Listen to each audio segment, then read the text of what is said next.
Welcome to the stream. I'm gonna share the screen with the live people. And to everyone watching the recording, it seems like Saturday is not the best time for you. It is for me, so that's why I do it. But other than that, if you watch the recording and you have some kind of questions, don't forget about the live stream topic wish list. We have this new channel. Nobody's using it as of now. So if you have questions and you can't attend the stream, make sure you put it onto the wish list. Okay. I'll be on Southeast Asia time soon. Only a few hours earlier than now. Yeah, I was in the Asia time zone as well for a couple of months, or for 1 month actually. And to be honest, I don't like it that much overall, because it just doesn't fit my schedule.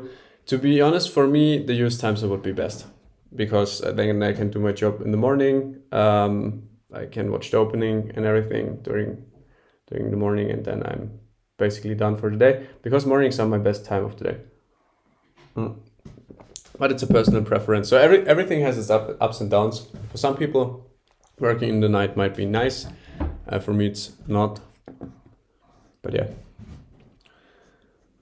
Okay, I think I'm gonna jump right into it, even though we're just 4 people, but that's okay. Or only 3? No, 4 again. So what I want to talk about today, I've just a little bit prepared, and then you can ask questions and everything like always.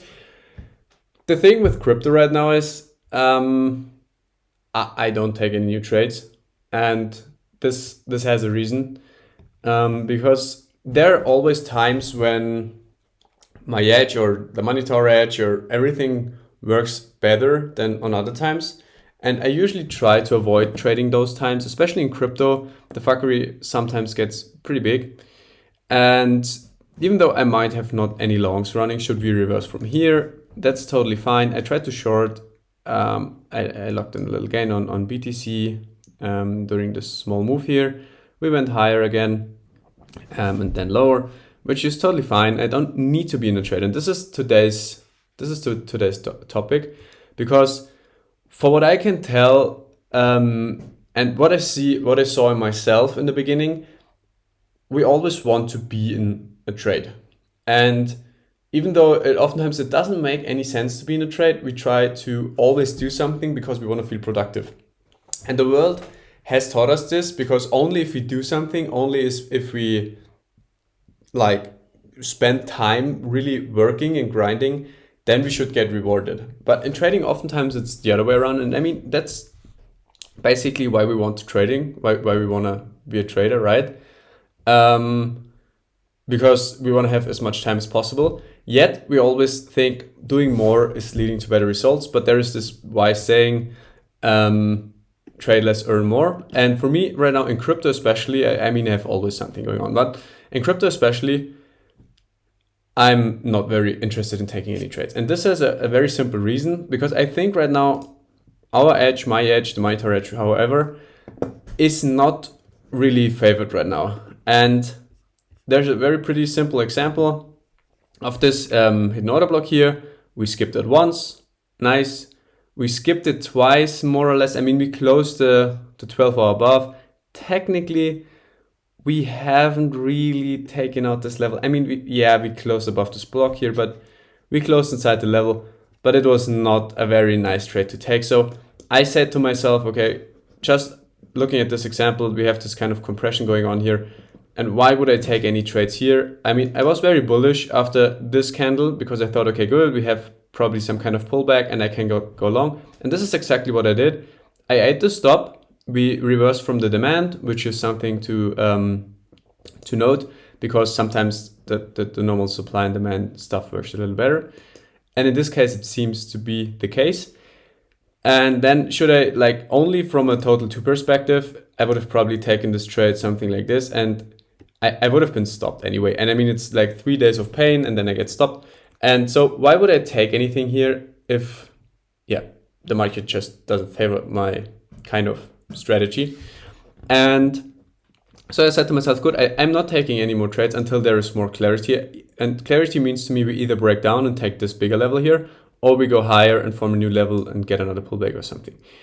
And we have seen this kind of pattern on all major charts. We had like the supply level here, we closed above. Also, we took out this trend line here. Then we closed below again. We didn't even react here really. We like, for example, if you take the same trade more or less on the other side, I mean, this can all be deleted. So you took this block which was newly created, and then your setup looks probably something like this, and it gets stopped again, and now we go higher again. But we are in the middle of no man's land. I mean, this is still supply, so it could react, but here we have this demand. So you see there are so many opposing signals. So to me, it just doesn't makes any sense to force trades within this range. And there's a very simple reason for that, because I can trade all markets, so I don't need to trade crypto, and I'm exposed for my higher time frame thesis. And I mean, it hasn't really changed, because I mean, the structure, even though we took out this trend line, which is not necessarily bullish, but structure is still pointing down. We haven't taken out any horizontals. We have some levels above which you can still trade around, and we have also liquidity to fill below. And the same is true for almost all majors. So structure is completely intact. So why would I invalidate my high time frame thesis? But at the same time, why would I try to force trades? Because I don't need to take any trades. I mean, I had the best trading month of my life last month, and I realized only perp trading crypto, I realized around 12% of my whole account, of my whole portfolio, trading portfolio. And then I also locked in gains on spot and all that. And this month I paid a little bit back. Why? Because I took valid setups that didn't work. And this is no reason to feel bad. And I also don't really need to be in a trade in crypto right now. So I'm exposed anyway. I have my high time frame thesis. I don't invalidate it. The structure is still intact on all majors. So I'm pretty relaxed with my high time frame thesis, but at the same time, I don't take any trades within this choppy garbage here, because I will just it will just drain my energy. And even though some of those trades probably work, it's very exhausting in my opinion, trading those type of moves. And the next thing is my main goal is, as said, to have as much time as possible. So as said, why would I stare at the screen all day and try to trade this little thing here if I think a bigger move is brewing anyway? And looking at my data, I make the most money on the most on the bigger swings. So as said, I don't need to have those trades. It would be nice to be in some, but I don't need them. And yeah, that's why I don't take any crypto intra range trades right now, but waiting for more clarity. And at the same time, I mean, as said, I have so many different trades and positions running that I don't really need crypto for anything. It's nice to have it if the opportunity is here to make money, I'm very happy. But as said, why would I waste my time if there is assets trading so much nicer and cleaner and better for my edge and for my strategy? Why would I force trades in crypto? It just doesn't make any sense to me. But yeah, this is my whole thought process, why I don't take any new crypto trades right now. And I know this kind of behavior. So look, I'm around for a little longer already, and it was always, can I reopen it? No, doesn't matter. It was always making a good chunk of money with trading. I mean, spot wise, I'm always more or less profitable, but trading wise, I always had times when I made a lot of money, and then there this little range stuff kind of thing comes, more like here or this kind of stuff, and taking trades within those little intra range kind of things can work incredibly well if you got it right, but it takes a lot of time. It takes a lot of energy, and I see my mental resource, my mental capacity as resource. And so I try to refine my edge to only taking the most optimal levels. I have times when I trade more just because maybe the weather is bad. Maybe I just want to improve my C game, force myself into a situation where I'm not as good as I'm on high time frame, for example. So I learn my weaknesses, to see my weaknesses, and work them out. And it's always making money and paying money back in the market. There is no way around this because nothing has 100% success rate. But I want to minimize my losses, and I want to maximize my wins, right? So this is the whole part of this game. And if I know, looking at my data, that trading within such moves and ranges is usually not the best thing for me to do, like just from a profitability perspective, I don't feel any urge to take any trades, especially as said, because I have so many different markets I'm trading, and some of them providing a lot better, more clarity, and better setups and more clarity. And yeah, so crypto is just one of 3 markets I trade, and should like, I mean, and it feels so bad. This is another point I wanted to talk about, because it feels so bad, the whole thing here, but in the end, nothing is really happening. I mean, if we look at, for example, Doge, I mean, okay, those swings are aggressive, right? But structural wise, nothing has really changed. And I mean, look at this chop here. Like, where's the demand? Where's the supply? I mean, of course, this level reacted kind of nice. But in the end, within this, nothing seems to work out that great, or ends in a TP1 and stop loss to break even, which is totally fine. But as said, from a time to money perspective, taking so many different small trades is really not very efficient. And so I wait for more confirmation. And should we just run from here? That's great, because I have spot exposure. Should we go low from here, I can expose myself even more and taking some longs if given. And you see, all throughout August, more or less, we are 12% higher, which is nice. I mean, we are still higher, so there's no reason to be bearish. But I made this little post. It got not a lot of attention, but it's something to really be aware about, in my opinion. Shattered expectations usually hurt more than a clear validation. And every time such pumps occur, we think, oh yeah, now it's starting. It's now really, and finally we break out, and finally we can do our spot TPs and that. And I mean, look at altcoins. Altcoins are all still at their range lows, more or less. I mean, okay, of course, some move aggressive, but compared to Bitcoin and ETH, they're still very low. And most people only are exposed to altcoins. So they're still like feeling bad, more or less. Because it's like, oh, ETH ran so hard and all that, and my Doge did only 40%. And it did 40% if you bought this low, but it's not what you expected. And all those pumps, all those big green candles felt like, oh no, now it's finally starting. And this expectation got shattered and shattered and shattered again. And now it feels really bad, even though Doge is up, like, which is a bullish sign. We make higher highs and higher lows. It feels very bad, and especially this little thing here with those big green candles, and I thought myself, why? Because we skipped those. We had a 6-hour level, like on total 2, which I showed you as well. So there was a lot of confidence, and I was bullish on this candle, because I said, nice, this is the start, and now we get finally some kind of pullback probably, and then I can go long, and then I have a nice long running into the 30 cents level, which obviously just didn't happen. And this is nothing like, it's not too bad in itself, but it felt bad because my expectation was shattered. And because we're all humans, I suppose that most people feel exactly this way. If they have expectations and they get shattered, they feel bad. But look at the structure, nothing has invalidated, nothing has changed. The higher time frame trend is still intact. So there is no reason to get higher time frame bearish. But these moves are designed to trigger those kind of emotions, those kind of thoughts in you. And they work incredibly well. And there's this little meme of ETH at 4K last week, everybody's really happy. ETH at 4.3K this week, everybody feels very bad. And this is totally true, because as said, ETH is like, since 1 or 2 weeks, ETH is up 7%, but it feels so bad, of course. And as I said in my update, this is certainly not bullish. I mean, we're distributing here, in my opinion. But in the end, the price hasn't much changed. And if you locked in some gains throughout this range, spot-wise, higher time frame-wise, everything is fine.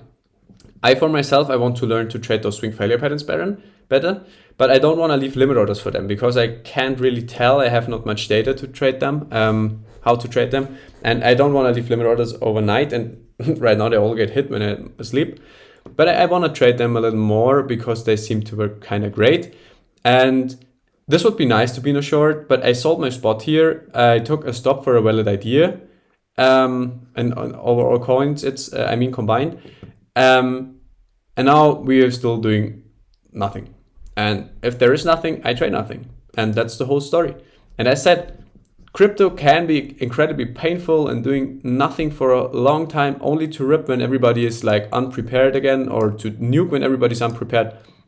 And in between, usually I'm not very interested in doing anything. And there's also this misconception. I talked about this in the class as well last week, I guess.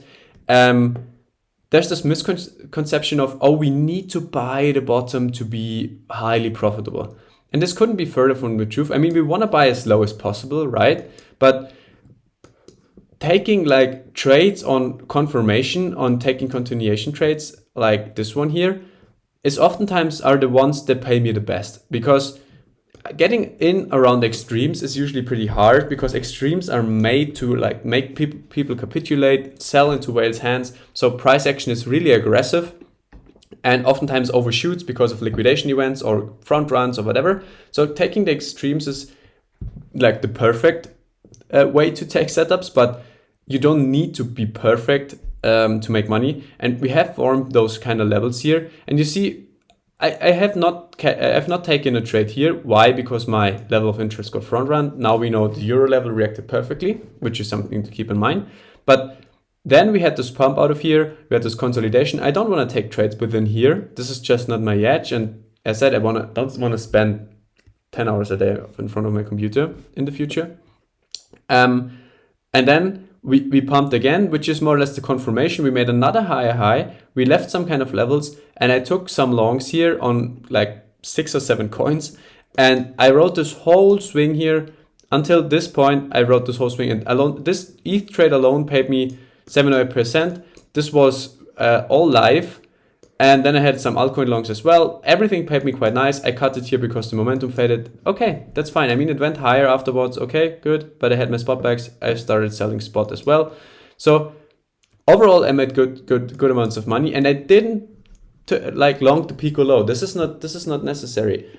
It doesn't need to like be perfect. And for example, Doge is a little different because it moves so aggressive, but on some kind of confirmation within here, based on ETH and majors, you can take those setups. And honestly, I thought this is happening. We had this kind of breakout. We left this level behind. I tried to trade it, didn't work. Okay, good, I took my stop. But it could also turn out to be like this because we're trading probabilities. So in the end, this could have also happened, and I would sit in this big Doge long, running it to 30 cents best case, and I would be a very happy man. So it was worth taking the risk, but after that, I just saw, okay, good. I was trying to take this short on BTC, or I took it actually, but I got stopped out once. Here was this 3-hour level. I got stopped out because I didn't cover the whole supply here, which was a mistake. But it's noted. Then I saw this absorption here on lower time frame, and I entered here again. I took a profit here, and this one was on full size, this was on partial size because I left the order overnight, and it paid for almost the full stop. Yeah, more or less. I mean, a few dollars, more or less. And since then we went higher. I would have get stopped as well. So taking the profit, moving your stop to break even was the right choice.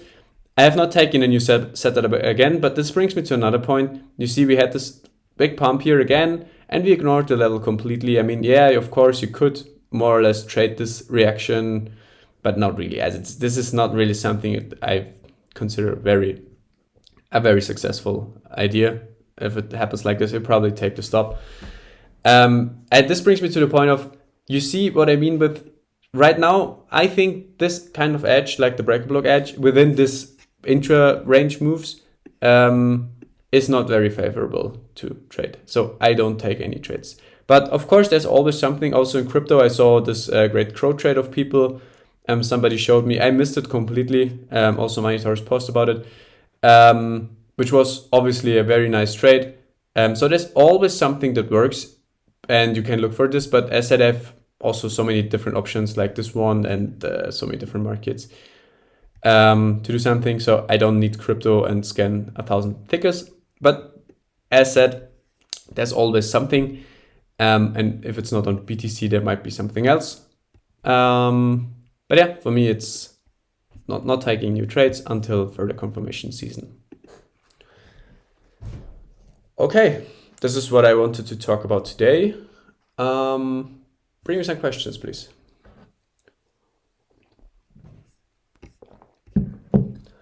Yeah. So if I've only ever traded crypto, what market would you suggest someone start learning so they can diversify their trading?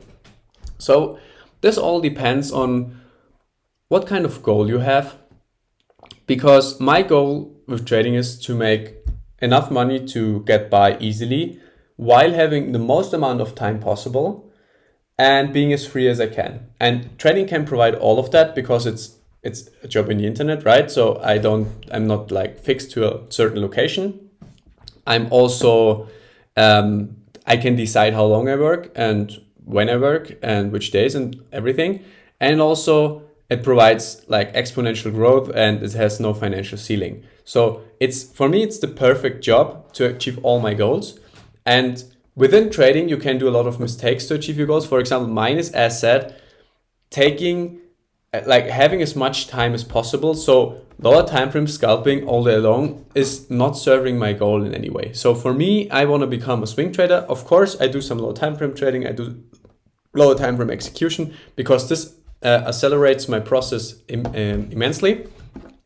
But in the long run, this is not where I want to be. And so everything I do in lower time frame, I mean, if it's a higher time frame level and I execute on lower time frame, this is something else. This is just refinement in my opinion. But solely taking lower time frame trades like the 1 hour level here, this is not something I'm very focused on because this is just not worth the time to money ratio in my opinion. And so you need to ask yourself what aligns best with your goals. If you like, for example, you love trading and you say, I want to spend my whole day trading, why not go for Forex, lower time frame, indices, whatever? Because you of course, there's a lot of money to be made, but it should align with your goals. And if your goal is, for example, like mine, have enough time or have more time available, it's probably rather swing trading. And for swing trading, I would suggest Forex, for example, is not the best way to go because Forex oftentimes is very rangy and you end up TP1 and stop loss to break even. While crypto, for example, if done right, is a very trending asset class. And for example, those stocks I like to trade, they're also it's a very trending asset class. And this is where I perform best. So I really like those volatile trending assets. Of course, they should be on considerable volume every day. But this is what I'm best at and what I like the most. And of course, it gives me a lot of time freedom because I take setups down here. I start selling them into such pumps. And if I want to, I spend like 4 hours a week or let's say 6 hours a week, like doing my analysis, waiting for those setups, execute them once my alarms got hit. And I said, this is just one example of like, I don't know how much, but 10 or something I can give you where this kind of trending stuff works so good for me. You see another example here. It went up to a 3x, I TP'd 80%. Now I'm adding some back because we seem to shift like the momentum here again. And I mean, those plays have like the potential for incredible upside. Of course, this is risky, but I mean, the stop loss is 34%, 35% actually. But the upside is 500%. And I mean, of course, if we go to my higher time frame potential targets, I'm not saying this is going to happen, but should it happen, I mean, we're talking about crazy potential upside here. And it's a real company, so it's at least a little more substance than most crypto coins. And if my money gets like, if my TradFi broker gets bust, I get refunded up to 100K, which is also not the case in crypto. So there's a lot of risk management stuff that works a lot better in TradFi. And there is so much more movement sometimes. So those things, they move so aggressive. Your average shitcoin is like moving like nothing in comparison to them sometimes. And most of the time when crypto is very, very calm, these things go really nuts. And this is so great because there's always something to do for me. And as I perform best with trending assets, locking in local gains, like here at the supply. But I still got like 15% of this bag left, which is, should it moon, something that pays me for like, is there a problem with my voice?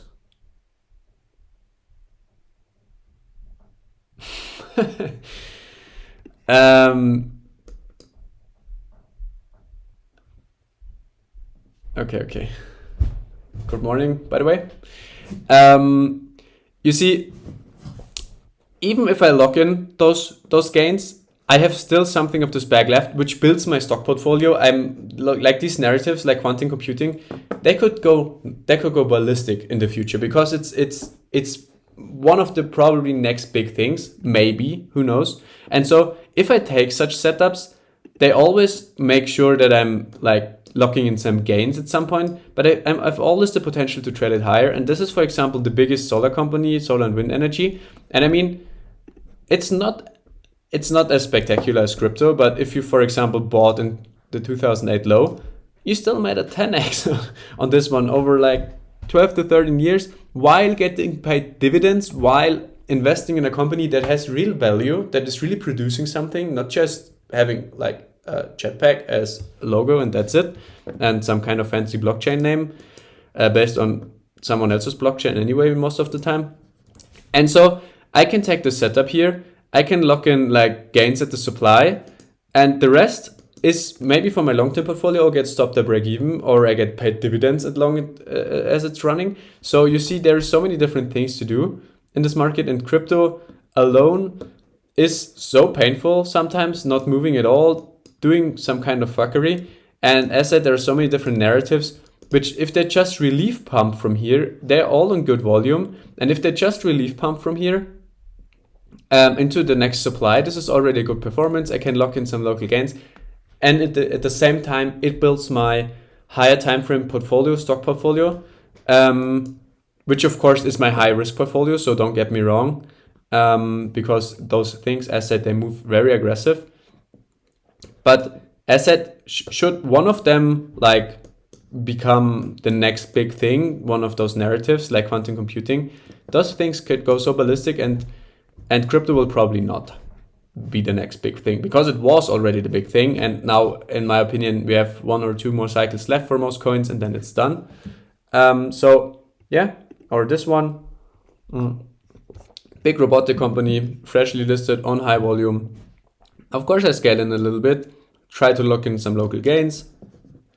And as said, I really like those trending assets. So you need to ask yourself, to go back to your question. I probably left the topic a little bit. Diversified trading. So as said, I like stocks a lot because I like trending assets. I like aggressive moving assets. And of course, you could call them high risk. But in the end, as trader, it's all about RR. I mean, my stop loss is 30%, right? But I still risk just a certain amount of money for a certain RR potentially. And in the end, the risk stays exactly the same, but it's less risk because, as said, I get refunded up to 100K should my broker go bust.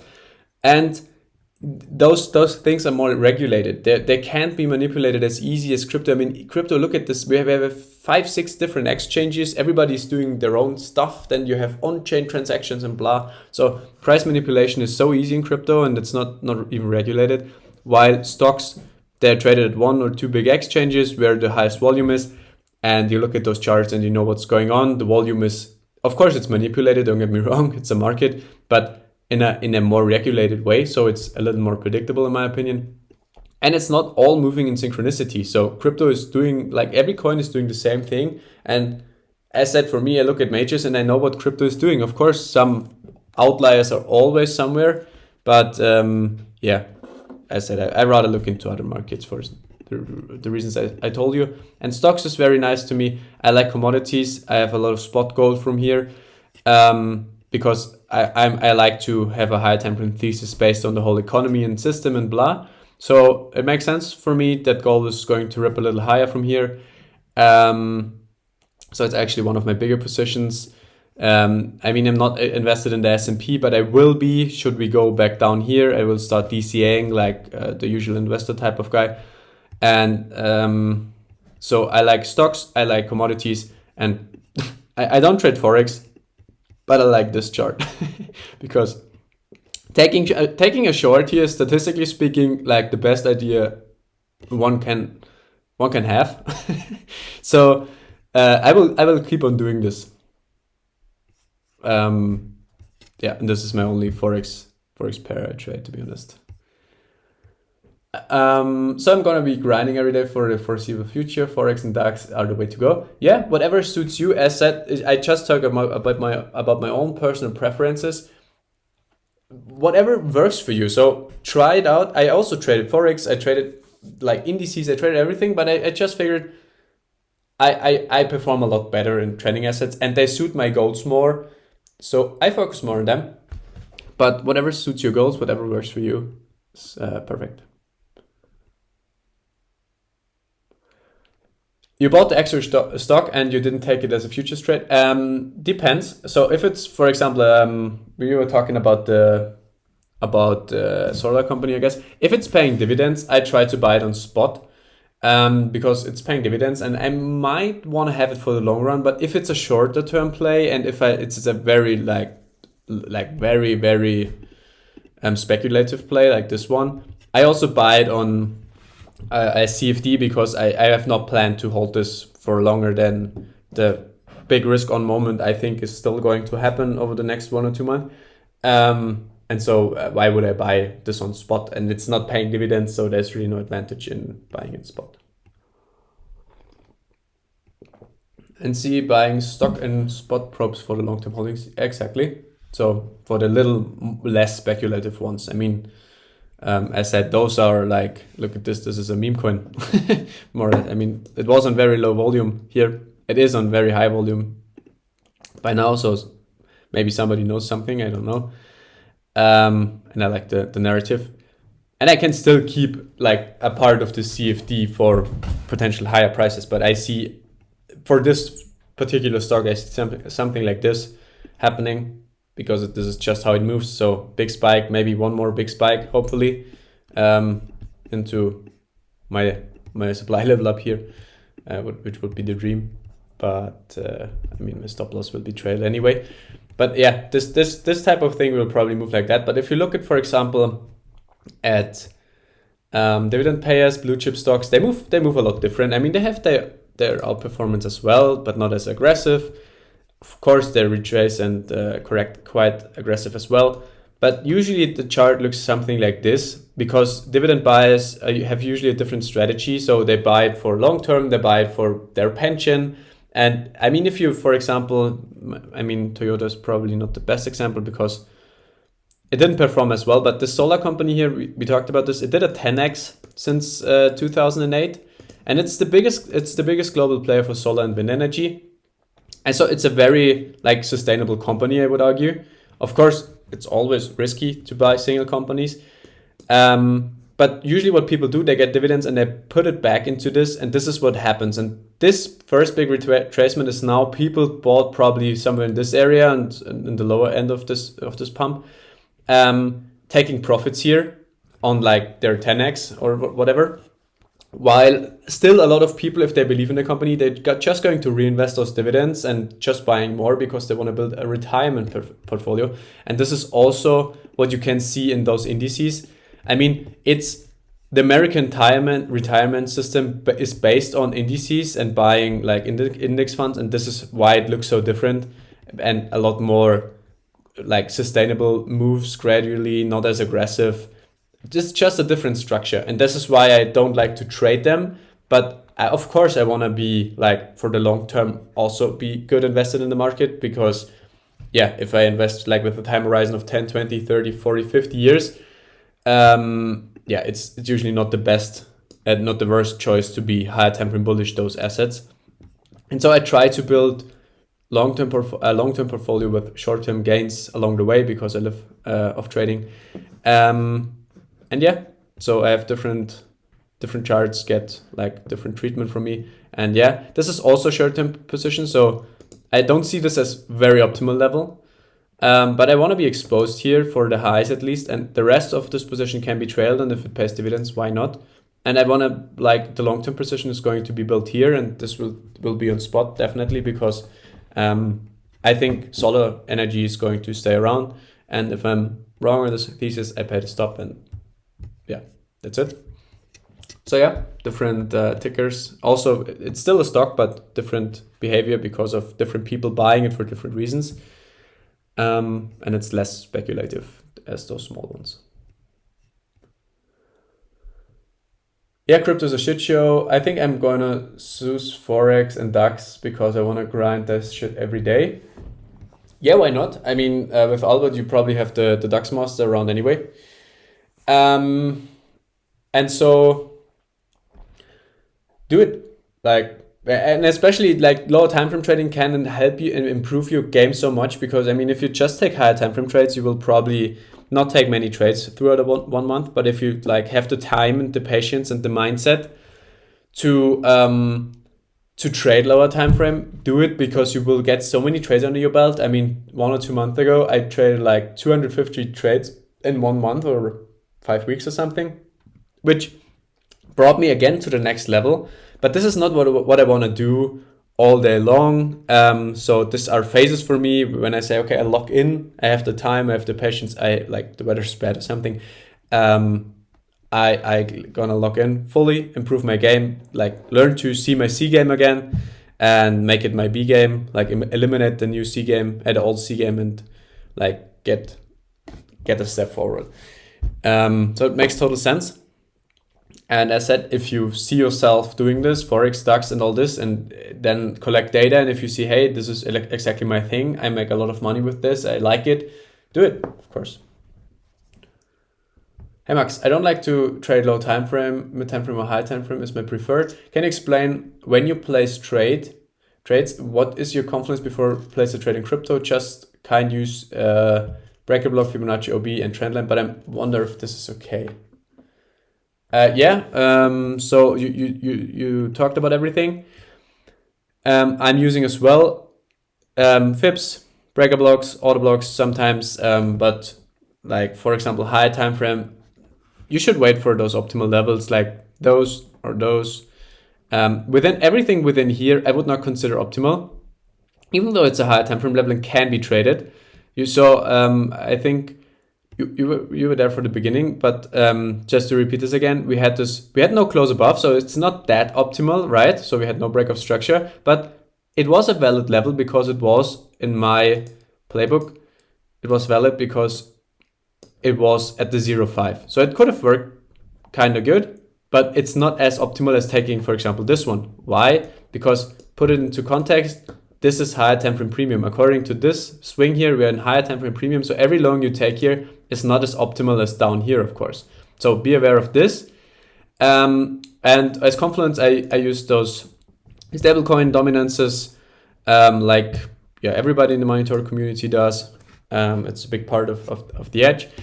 And the biggest thing you need with mid and high time frame trading is patience. So like I said in the beginning, like not being in the need of taking a trade, like it's a superpower. So if you're able to not take any trades, if you just don't have any levels, this is a superpower. And most people pay most gains back because they always try to force trades when there is nothing to trade, especially like on higher time frame or something. And this is what I learned over time, that I just at some point I just step aside and I say, okay, good, it's just not time right now for me, for example, to long crypto. There will be better opportunities, and I don't need to be exposed. I don't need to have a position. And I think this is very important when trading mid and high time frame.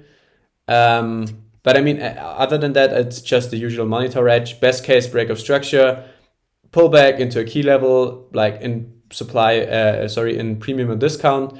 In case of like break of structure to the upside, then a pullback into discount, into a key liquidity with a Fib confluence. And from there, best case, the trend continues. And if not, and you played the whole edge, like with major confluence and everything, it's not your fault. The level just didn't work, and you took a stop for a valid idea. So nothing to worry about.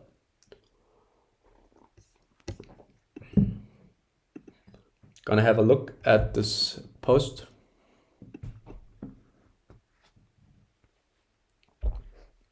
Hopefully it's not a 10-pager.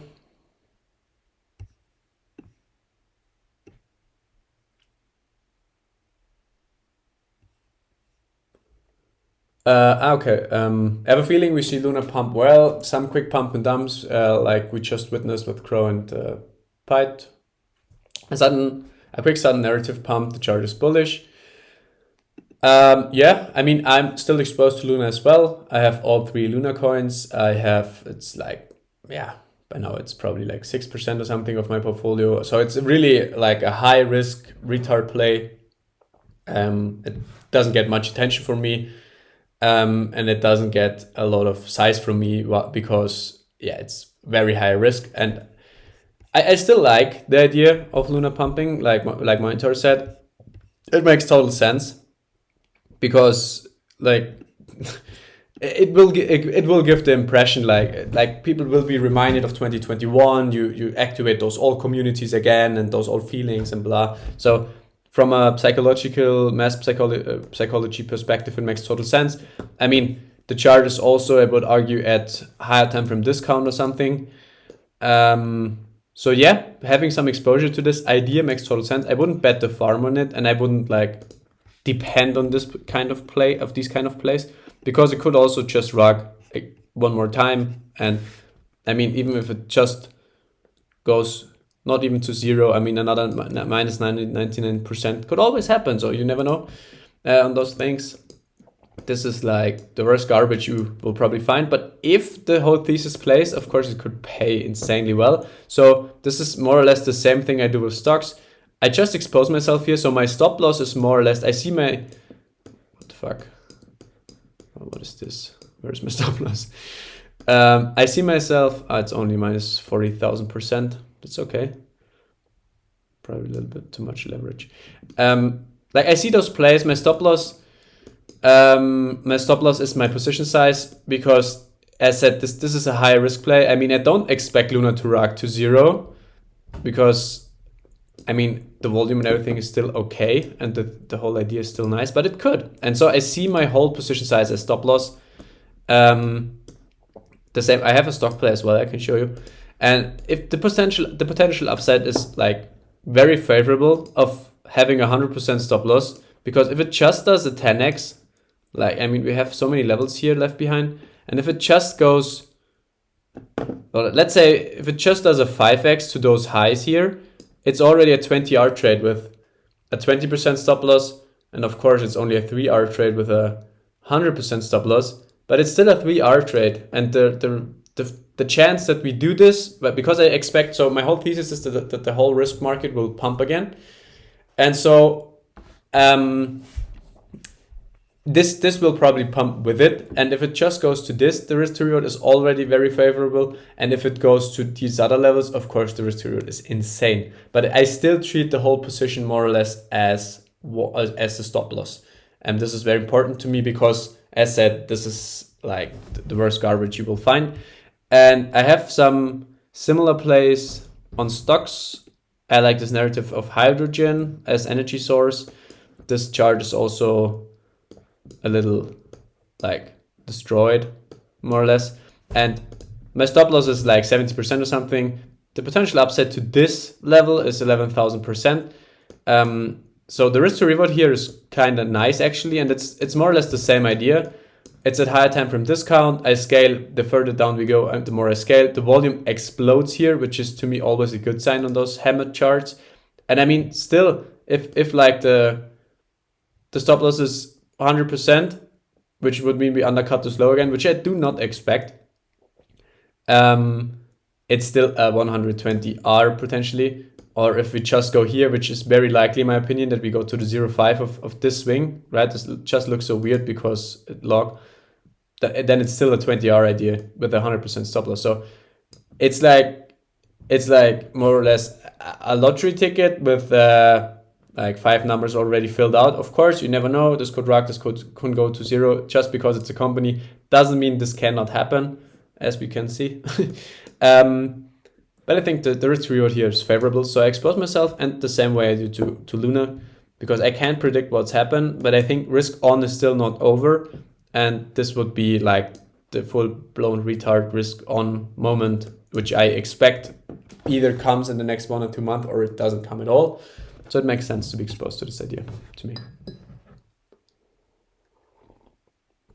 So wait for a break of structure before pullback and touch kilo. Could you like give me some context, because I've talked so much? I mean, yeah, the main idea of this whole edge is that we see some kind of break of structure. Like, for example, this long level, short level, this got valid here. We formed it, then we went lower, and with the close below this swing low, this became stronger. So this is a real valid level, more or less. And we have, or for example here, with the close above this high, the pullback in such a level on XRP becomes a lot stronger than if we just not like take out the structure. But sometimes those closes are also manipulation, so it's always so. Be a little flexible. So in my opinion, not look for too many rules, like perfect rules, perfect setup or whatever. Come up with your own conclusions. But yes, the whole idea of this edge is close above this level. Close above swing low or swing high, pull back into the level, and then further continuation. This is like the dream setup. This is how we want to see it. That's why the total 2 level, for example, wasn't as optimal, because we haven't seen the close above. We also haven't seen the close below, and so in both directions the level didn't work kind of well. But yet it could work. Of course, we don't need this close, but it gets stronger with this close because it just confirms direction. And the whale's willingness to push price higher in this case, or if it goes lower.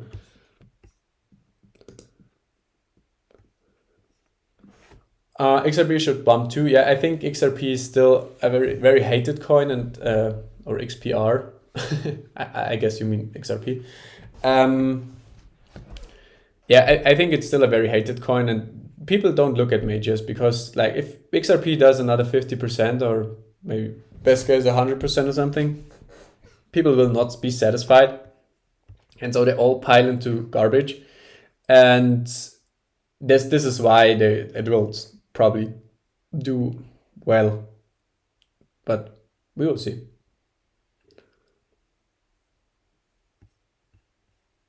The only problem is that there's 2 months left for bearish Q4. Yeah, but I mean, look at like past movements. Everybody, this is what I was talking about earlier also before, because look at this whole move here. Like we had a 90% move for total 2 in just 30 days. This is what crypto does. This is what crypto actually does all the time. And this is why it always feels like, here's 50 days. This is why it always feels like it's just starting, because you wait like a year for the position, and then in 50 days it's over, and then you say like, oh, this is just starting, of course. But I mean, we are here for this vertical kind of movement, and this is what people always remember. And of course 2021 was so much up only in the beginning, and it was 140 days of like aggressive vertical movements. But still, it happens very quick, and the same way like it happens quick on the downside, and then we do a whole lot of nothing in between, or reaccumulation or distribution. But those moves happen aggressive in crypto, and so 2 months is actually a long time in crypto. So a lot of things can change in 30 days. I mean, let's imagine we get another leg up. This leg also took just 30 days, you see. So yeah, 2 months is a long time.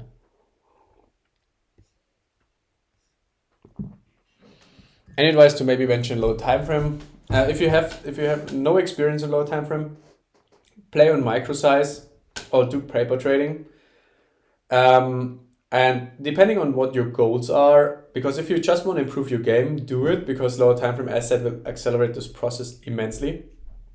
So it makes sense to try it, but don't expect to make money from it. The thing is, we usually go in with good intentions. We say, oh yes, I want to do lower time frame trading just for the learning process. And then you made some like wins or gains or something, and then you're like, okay, if I just win the next trade, I can pay for this and that and this and that. And then you start like thinking about the money, and then you start doing mistakes, and it's not about the learning process anymore. This is usually what happens. Doesn't say it's going to happen to you. But it can be so helpful, especially because for me, taking higher time frame trades just on higher time frame is oftentimes like shooting without a scope on a 300-meter range. Of course, you might hit, and it just might work because you shoot in the right direction and everything. But with a scope, it works usually a lot better. But like the metaphor is not perfect, because in trading, using the scope makes it a lot harder because there's so much more noise. So what I like doing is trading higher time frame levels with lower time frame confluence. And this means if a higher time frame level hits, I look in lower time frame and I look for confirmation and all that. And I try to, like, I trade my higher time frame position like I would do, like very wide and very safe on higher time frame size. And I don't touch this position, right? Only if I just see like a lot of weakness and there's really nothing going on like I expected it to be, I might cut early on those most optimal higher time frame plays. But I would never do this. I would never, or not most optimal is the wrong. I would never do this down here because I just want to be exposed down here in the discount spot wise and everything. But in between those higher time frame levels, in my opinion, they can be refined on lower time frame. And from there, as said, you will see a lot more at some point. And taking only lower time frame levels has a very low win rate, or you take a lot of trades. But if you take like higher time frame trades, like you always would them do, you have one position like higher time frame size, you don't touch it, and you have a low time frame account which you use to increase your gains at this level. Like this is what I do. I can double my position size with just adding 0.1% risk more because I do it on lower time frame, which is actually kind of nice in a higher time frame level, and those trades can pay you insanely well. But make sure you don't mix up ideas. A common mistake is that people, when they start low time frame trading, that they mix up their higher time frame and lower time frame ideas. And this is when, like, if lower time frame trading hurts your higher time frame performance, you should stop it. It's that easy. And you should not expect to make money in the beginning. And you should, if you want to, try it out, play around, but either paper trading or very low nano size, because you won't make money in the beginning and you most likely will lose money. So make sure it's as less as possible and focus on the learning process.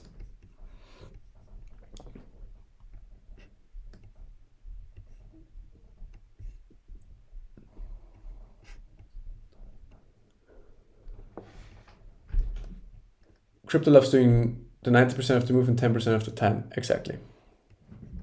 The thing is, confluence, imagine going through 5 charts to validate a 5-minute level. I also don't do that. So if I trade lower time frame, I focus on a major and I don't skip through all other majors because this is just annoying. Sizing up too fast. Yeah, I said these are common mistakes with lower time frame trading. Like expecting, you go in with good intentions and after a short while you expect making money with it, which is probably not going to happen. What happens in TradFi is you make only one asset for fast decision making. Level hit, you take. Yeah, exactly. You have a level, you take it, and that's it. And this is how I trade crypto lower time frame as well. I include order flow in my analysis and all that because it's just so handy. This is why I like trading lower time frame crypto, because you have this order flow data, which is usually not available, more expensive or different than crypto on TradFi. But yeah.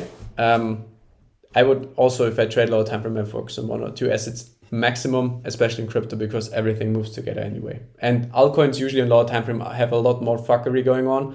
So when a Bitcoin or Ether reaction on lower time frame is pretty clean, actually, on Doge, for example, it's like hell because it looks so bad just right before it works, and yeah, it's just not worth the mental energy.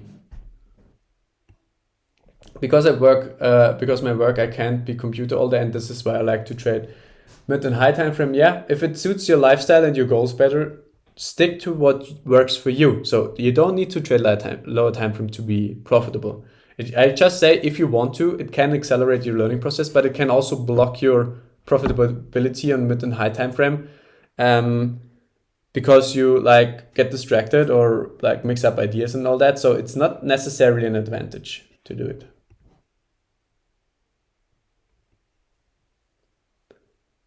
Exactly. Here, level hit, you check BTC, ETH, total 2, USDT, and other 100 other majors. Yeah, exactly. And then in the end, everything moves together. Anyway, so if you take too longs, and both get stopped most likely. And for example, gold does its own thing. Stocks, of course, they move like risk asset do, but you see some are going up, some are going down. It's not all correlated, and they have all their unique behavior. Some work on hidden levels better, some just go for supply and demand rules.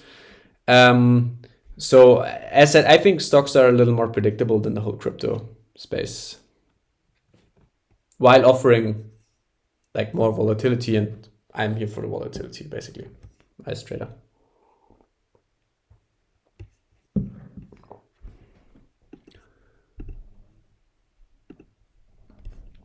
Okay, guys, I'm gonna wrap the stream up here. So CryptoStone, you can finish your question if you still have one. I see you typing. But other than that, I have to prepare something for my mentee.